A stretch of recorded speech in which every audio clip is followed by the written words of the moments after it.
But if you're a company or a country that's hit with tariffs, what is it that you do? How do you cope with that? As corporations, one of the things that they need to do, or the board or the senior management of the corporations, is to kind of understand what the impacts would be on their specific business and then lobby with their own governments.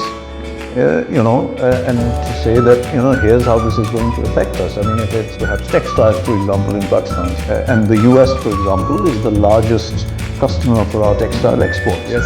So if their tariffs are going to go up, then our textile industry has to sit with the government and say, here's the impact we're facing, and here's what we would like you to be able to go to the US government and say, here's how we reciprocate and buy your stuff, or whatever it is. So there needs to be a lot of lobbying at the government level for the corporations that are affected. A lot of the export related.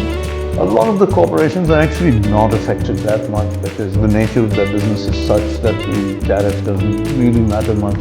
What can matter to them is obviously supply chain issues, because if other countries are tariffed and you're buying stuff from there, and because the supply chains have become so complex and long, that there's a knock-on effect to that. So that's something that boards can do, is to lobby with their industries and their government. And I think as far as the companies are concerned, they don't really have an option but to keep looking at their business model, look for more efficiencies, look for ways of cutting costs, which is unfortunate, but really sometimes they have no option in order to remain competitive, because a tariff is essentially going to lead to an increase in their price, and that's going to may make them uncompetitive in that market, and their customers may not be happy.